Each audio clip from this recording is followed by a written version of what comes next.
మన ప్రభువును రక్షకుడైన యేసుక్రీస్తు పరిశుద్ధ నామమున ప్రియదేవుని సంగమ ప్రియదేవుని బిడ్డలారా మరి ఉదయకాల సమయం దేవుని వాక్యాన్ని ధ్యానించడానికి ముందుగా ప్రార్థన చేసుకుందాం. ప్రార్థన.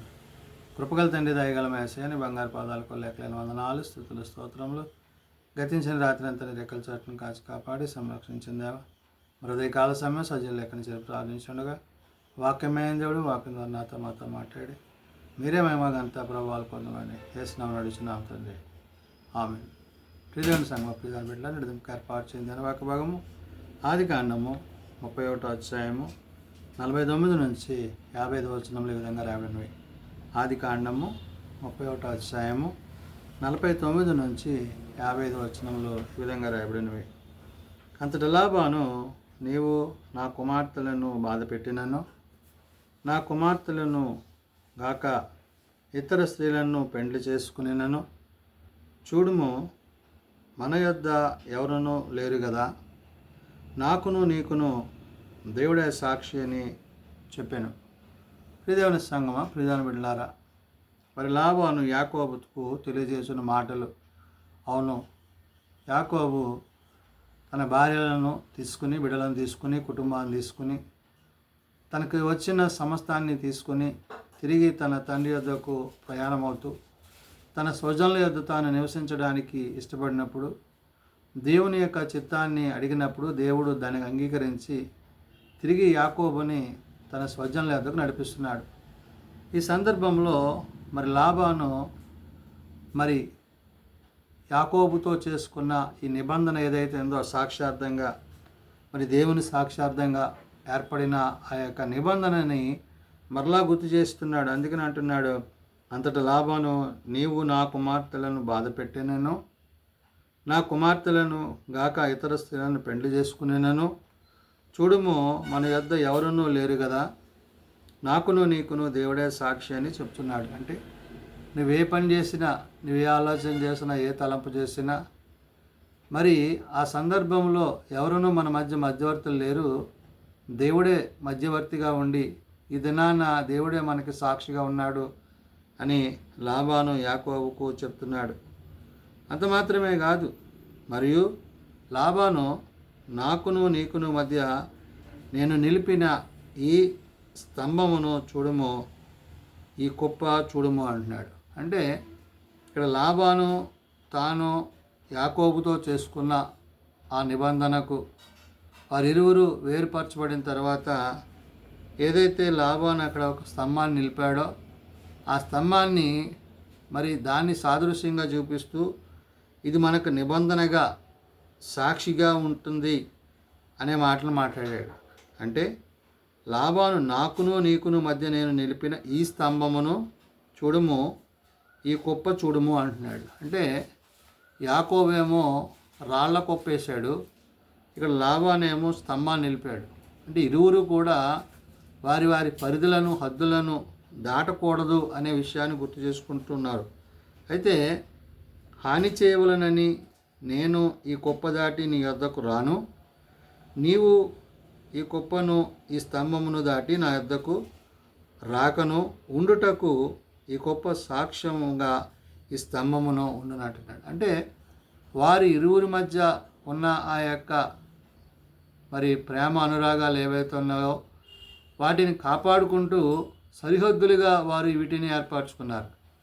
ఈ సరిహద్దుల ద్వారా వారు ఏమవుతున్నారంటే తమను తామును కాపాడుకుంటూ, వారికి ఉన్న ఆస్తిపాస్తులను కాపాడుకుంటూ, వారికి ఉన్న సమస్తమైన వాటిని సంరక్షించుకుంటూ మరి అపవాదికి చోటియక మరి దేవుని యందు భయభక్తులు కలిగిన యాకోబు మరి దేవుని చిత్తానుసారంగా తాను దాన్ని కలిగి ఉన్నానంటున్నాడు. అయితే యాకోబు యొక్క దేవునికి భయపడి లాబాను కూడా దాని విషయంలో అంగీకరించి దాని విషయంలో తాను కూడా ఈ నిబంధనను కలిగి ఉన్నాడు. అందుకనే అబ్రహాము, దేవుడు నా సహాయుడు అన్నాడు. అంటే దేవుని చేత, దేవుని ద్వారా సహాయం పొందినవాడిగా, కలిగినవాడిగా, ఆ సహాయాన్ని అనుభవిస్తున్నవాడిగా తాను ఉన్నానని చెప్తున్నాడు. అందుకనే అబ్రహాము దేవుడు నా సహోదరుల దేవుడును, వారి తండ్రి దేవుడును మన మధ్య న్యాయము తీర్చునని చెప్పాను. అప్పుడు యాకోబు తన తండ్రి అయిన మరి ఇస్సాకుకు భయపడి దేవుని తోడని ప్రమాణము చేసెను. చూడండి, ఈ ప్రమాణాలు దేవుని గూర్చి, దేవుడు వాళ్ళకి ఇచ్చిన స్థితిగతులను గూర్చి, మరి అబ్రహాము తన కుమారుడైన ఇస్సాకు తన కుమారుడైన యాకోబు, ఇవి తరముల వెంబడి తరములు వారికి ఆశీర్వాదకరంగా దీవెనకరంగా ఉన్నవని చెప్పి మరొకసారి వారు ఇక్కడ మాట్లాడుతున్నారు. అందుకని ఇక్కడ అబ్రహాము దేవుడు నాహోరు దేవుడును వారి తండ్రి దేవుడును మన మధ్య న్యాయము తీర్చునని చెప్పాను అంటాడు. ఇక్కడ సర్వ సృష్టికి మానవాళికి ఆయన చూపిన ప్రేమ ఏదైతే ఉందో ఆ ప్రేమను బట్టే వారు జీవిస్తూ, ఆ ప్రేమను బట్టే వారు కొనసాగుతూ, దేవుడు వారికి ఇచ్చిన సరిహద్దులను బట్టి, ఆస్తిపాస్తులను బట్టి, దేవుడు వారికి చూపించిన ప్రదేశాలను బట్టి వారు నివసిస్తున్నారు. అందుకనే అబ్రహాము దేవుడు నాహోరు దేవుడు వారి తండ్రి దేవుడును మన మధ్య న్యాయము తీర్చునని చెప్పాను అంటాడు. ఈ న్యాయాన్ని వారు కలిగి ఉండిగా దేవుని కలిగి ఉన్నారు కాబట్టి ఆ దేవుడే వారికి న్యాయకర్త అయి ఉన్నాడనే విషయాన్ని వారు గమనించి, అప్పుడు యాకోబు తన తండ్రి అయిన ఇస్సాకుకు భయపడిన దేవుని తోడని ప్రమాణం చేసి, అంటే వారు ఎవరైతే వారి ఇష్టత్వాన్ని, వారి దేవత్వాన్ని దేవుని సేవిస్తూ ప్రార్థిస్తూ ఈ నిబంధనను, ఈ తీర్మానాన్ని చేసుకున్నారో అక్కడ మరి అబ్రహాము దేవుడని, నాహోరు దేవుడును అని వారి తండ్రి దేవుడు అని చెప్పుకుంటున్నాడు. ఇక్కడ యాకోబు వచ్చేటప్పటికి యాకోబేమో ఇస్సాకుకు భయపడి, అంటే తన తండ్రి అయిన ఇస్సాకు దేవునికి భయపడి అంటున్నాడు. అంటే పితరుల దేవుల యందు వారికి ఉన్న విశ్వాసాన్ని, వారి యొక్క భక్తి విశ్వాసాలను అక్కడ వారు ప్రదర్శిస్తూ అక్కడ వాళ్ళు ఈ మాటలు మాట్లాడినప్పుడు యాకోబు ఆ కొండ మీద బలి అర్పించి భోజనము చేయుటకు తన బంధువులను పిలువగా వారు భోజనము చేసి కొండ మీద రాత్రి వెళ్ళబుచ్చిరి. మరి వీరిరువురు ఆ నిబంధన తరువాత వాళ్ళందరూ కలిసి మరి విందు చేసుకుని ఈ సంతోష సమయంలో మరి దేవుని జ్ఞాపకం చేసుకుంటూ దేవుడు వారి మధ్య నుంచి నా యొక్క ప్రేమను బట్టి వారందరూ కూడా ఈ విధంగా ఆ ఘనతను, దేవుని యొక్క నామాన్ని కలిగిన వారై ఉన్నారు. అందుకని ఇక్కడ యాకోబు ఆ కొండ మీద బలి అర్పించి భోజనము చేయుటకు తన బంధువులను పిలువగా వారు భోజనము చేసి కొండ మీద రాత్రి వెళ్ళవచ్చింది అంటాడు. తన సైన్యము, తన బంధువులు, రక్త సంబంధికులు, ఈ విధంగా యాకోబు తాను కలిగి ఉన్న దాని అంతటిని బట్టి దేవుని ఎంతగానో ఘనపరిచారు. అయితే తెల్లవారినప్పుడు లాబాను లేచి తన కుమారులను, తన కుమార్తెలను ముద్దు పెట్టుకొని వారిని దీవించి బయలుదేరి తన ఊరికి వెళ్ళిపోయాను. ఈ విధంగా మరి యాకోబు లాబానులు వారు ఏర్పరచుకున్న ఆ సరిహద్దులు ఏవైతే ఉన్నావో అవి దాటిపోకుండా దేవుని యందు సాక్షాత్తంగా వాటి నుంచి వారు తమ తమ జీవన విధానాన్ని, వారికి కలిగిన దేవుడు వారికి ఇచ్చిన దాన్ని వారు కొనసాగించేవారై ఉన్నారు. కాబట్టి నేడు దేవుడు మనకిచ్చిన దానిలో, దేవుడు మనకు అనుగ్రహించిన దానిలో మనము కూడా అటు రీతిగా అలనాడు మరి లాబాను యాకోబులు ఏ విధంగా అయితే దేవుని ఎదుటి తీర్మానం కలిగి మరి ఏకహృదయ ఏకాత్మ కలిగి వారిరువురు ఒక నిబంధన కలిగి జయించారో ఆ విధంగా నేడు మనము కూడా దేవుడు మనకు అనుగ్రహించిన ఈ నిబంధన, ఈ క్రొత్త నిబంధన క్రీస్తు రక్తం చేత, క్రీస్తు యొక్క శరీరము చేత మనము నిబంధన కలిగిన వారముగా క్రీస్తు ప్రేమలో మనం కొనసాగినప్పుడు ఆయన మన యందును కూడా తన కార్యాలను జరిగించి మనలను, మన కుటుంబాలను దేవుడు మనకు అనుగ్రహించిన వాటన్నిటిని బట్టి ఆశీర్వదించనని పరిశుద్ధాత్మ దేవుడు ఉదయకాల సమయ వాక్యం ద్వారా తెలియజేసిన మాటలు ప్రార్థన చేసుకుందాం.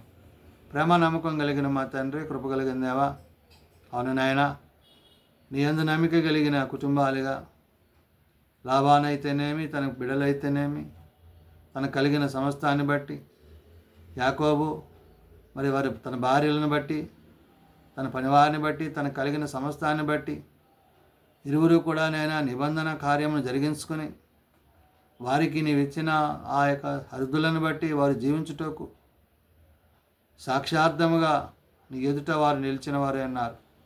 కాబట్టి నాయన, నిన్ను సేవిస్తూ, నిన్ను ప్రార్థిస్తూ, నిన్ను ఆరాధిస్తూ నీలో కొనసాగిన ఆనాటి కుటుంబాలను బట్టి నేటి మమ్మలను ప్రభువా నీవు నీ రక్తమిచ్చి సంపాదించి, నీ స్వరక్తమిచ్చి సంపాదించుకున్న నీ సంఘంగా మేమందరం ఉన్న సార్వత్రిక సంఘముగా నీలో కట్టుబట్టకు సహాయం చేయొచ్చు.